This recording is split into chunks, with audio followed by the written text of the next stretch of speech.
Le carbone est un élément qui sert de support matériel au corps des êtres vivants. Les atomes de carbone circulent d'un être vivant à l'autre au fil du temps, mais la quantité totale de carbone sur Terre reste globalement constante. Le carbone se recycle indéfiniment au travers des êtres vivants. Les atomes de carbone qui constituaient le corps d'un dinosaure existent toujours, et beaucoup d'entre eux se trouvent répartis un peu partout dans les corps des êtres vivants d'aujourd'hui. On trouve sur Terre deux sortes d'atomes de carbone, le carbone 12, qui est majoritaire, et le carbone 14. Ces deux éléments ayant exactement les mêmes propriétés chimiques, ils sont indiscernables pour les êtres vivants. Que se passe-t-il si un être vivant s'isole du cycle de recyclage du carbone et devient un fossile? Les atomes de carbone qui sont dans ce fossile ne circulent plus entre êtres vivants.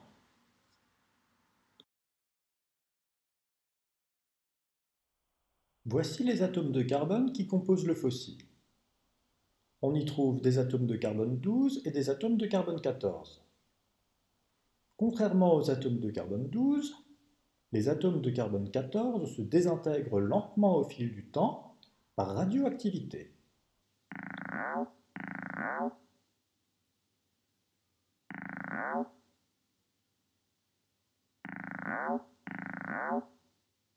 Plus le temps passe, et plus le nombre et la proportion d'atomes de carbone 14 diminuent. Plus précisément, leur nombre est divisé par 2 tous les 5730 ans, soit environ 6000 ans.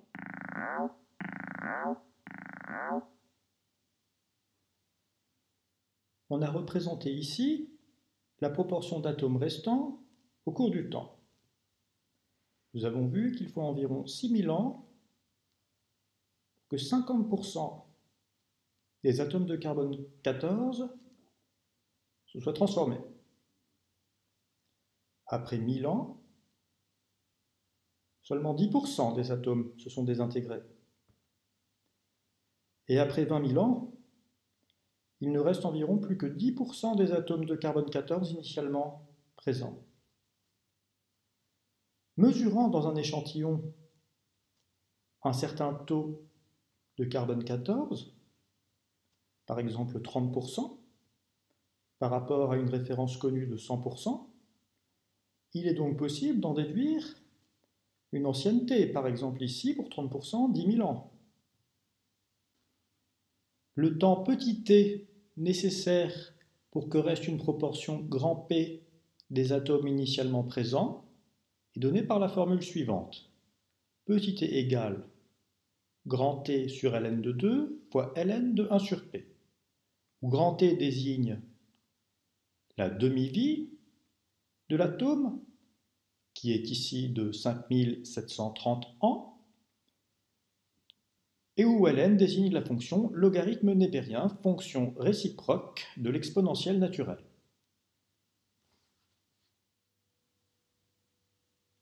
Comme nous venons de le voir, les mesures de concentration en carbone 14 qui nous servent à dater un objet ancien se font par rapport à une référence. Et cette référence, c'est la proportion de carbone 14 qu'il y a dans le carbone en circulation qu'on trouve à la surface de la Terre. Mais pourquoi cette proportion? Eh bien, une constante à laquelle on peut se référer. Regardons les équations de réaction associées aux transformations nucléaires qui nous intéressent.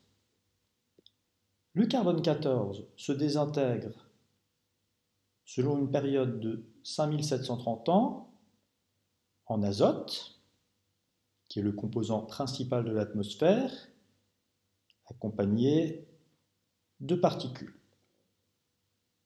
D'autre part, lorsque l'azote, qui je le rappelle est le composant principal de l'atmosphère, reçoit un neutron de haute énergie, il peut se transformer en carbone 14, tout en éjectant un proton. Pourquoi tout le carbone 14 qu'il y a sur Terre ne finit pas par disparaître? Eh bien, tout simplement parce qu'il y a une production permanente de carbone 14 dans les hautes couches de l'atmosphère, par cette réaction. En effet, du fait du rayonnement solaire de haute énergie, les atomes d'azote présents dans les hautes couches de l'atmosphère reçoivent occasionnellement un neutron qui fait que ces atomes se transforment en carbone 14.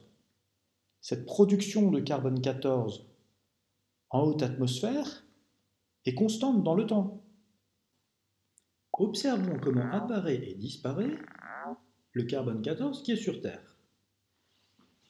Dans les hautes couches de l'atmosphère, quand un atome d'azote bleu reçoit un neutron rouge, il se transforme en carbone 14. De manière aléatoire au cours du temps, les atomes de carbone 14 se retransforment en fait en azote.